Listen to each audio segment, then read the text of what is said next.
What's up, everybody? Welcome to New Covenant Church TV. It's always good to see every single one of you guys here every Monday. This week, what I wanted to talk to you guys about is this. Money. That's right. I wanted to talk to you guys about money, and I thought about doing a big general video about just talking about smart decisions when it comes to money in the lives of believers and things like that. But then I honestly felt led to break this video up into two parts. So this week and next week will be a two-part series about money. But this week, I wanted to address leaders. Next week, I wanted to address the saints, people who feel like they're being fed by the leaders.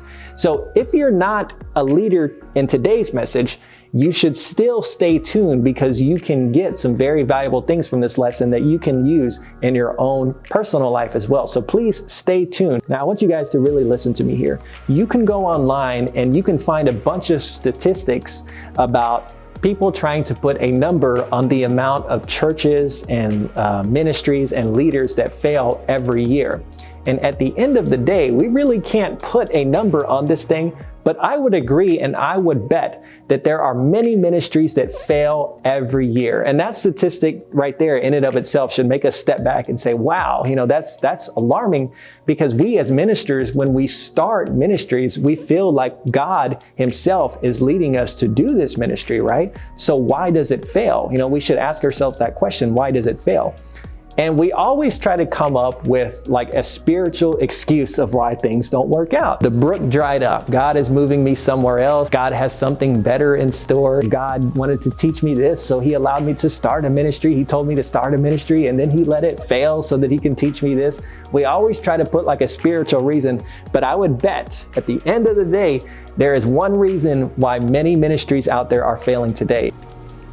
Somebody once told me that love makes the world go round, but money is the grease on the wheels that make that bad boy turn. And you know what? That might be true. Money is a very important thing when it comes to ministry. And let me tell you why. Because when you don't have any money in a leadership position, even like a business or a ministry, everything just stops. But if you have money, if you have a healthy amount of money, you're very responsible with your money. You're making smart decisions with your money. If that money is there, well, at least you can continue going. You can keep going. If there are other problems in your ministry, other things that are going wrong, well, that's not a good thing, but at least you can continue going because money is there. You can keep the lights on and you can have enough time to address those issues and to fix those issues. But if you don't have any money, then everything just stops. Everything just ends right then and there. So I'm not making light of the money situation, if you find yourself in that situation, because I would be the first person to tell you that it's a very scary feeling when you don't have money in your pocket to pay your bills, especially if you're in leadership and you have people that depend on you and, people are holding you accountable. It's a very scary feeling. But what I wanted to talk to you about today, if you are a leader or if you're not a leader, are some smart things that you can do with money in your ministry in order to worry less about the money in your ministry. So with that being said, the things I'm going to give you today are not things that are guaranteed to flood money into your ministry or, some kind of get rich thing or anything like that.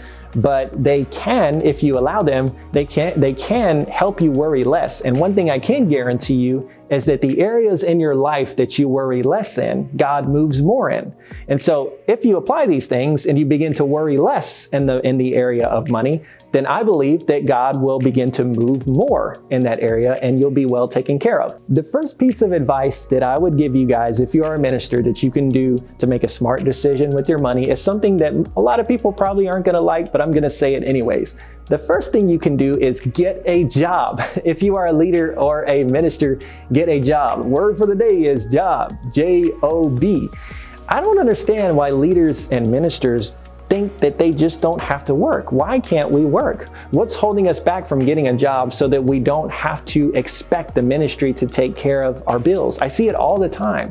People begin a ministry, they begin moving in leadership, or they become a pastor of a church, and they immediately start demanding something from that calling. They want the church to take care of their bills, of their groceries, of the gas in their car, take care of everything. And they put that burden on the church, and the church ends up closing because there just isn't no money there. But if you had a job, if you went to go work a secular job, then you wouldn't have to put that burden on the church, and the bills would be paid for at the church as well as your house. So I don't know what holds people back from wanting to get a job today. I mean, you might be saying, like, the Bible says that the ministry should take care of the people of God. And I agree with that. But let's be real about this. If the church does not have money to take care of you, then the church doesn't have money to take care of you. And you need to go get a job. Yes, the Bible does say that. But the Bible also says that Paul chose to not work so that he would not put that burden on the people of God. And when he did that, look how successful Paul was. He preached and he worked. He was a tent maker. He preached and he worked, and he wrote 2/3 of the New Testament. Number 2, the second thing that I would tell you to do is do not ask for money all the time.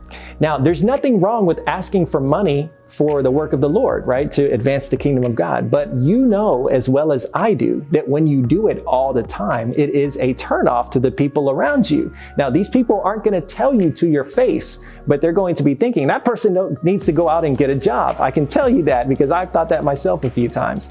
But you shouldn't be asking for money all the time. Instead, you should be looking for ways that you can give more rather than take more. You should always be giving more to the ministry and to whatever it is that you're doing than taking more. And that goes for financially as well.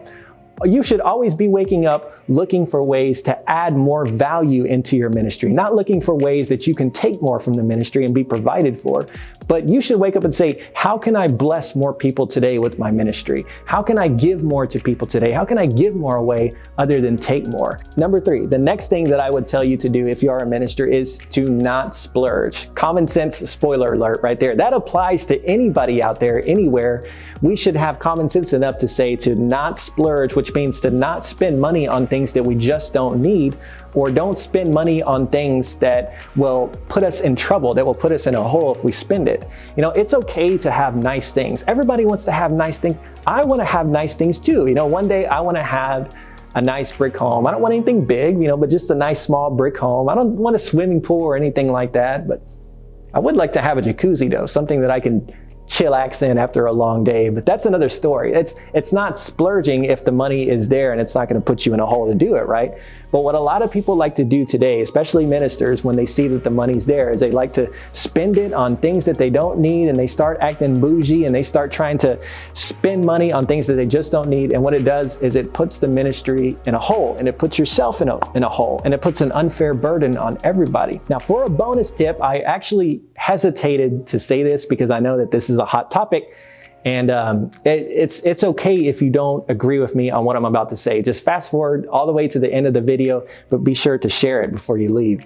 Now, this is my bonus tip right here, guys. I don't believe that the Bible teaches that us as New Covenant believers are commanded to tithe in any way, shape, or form.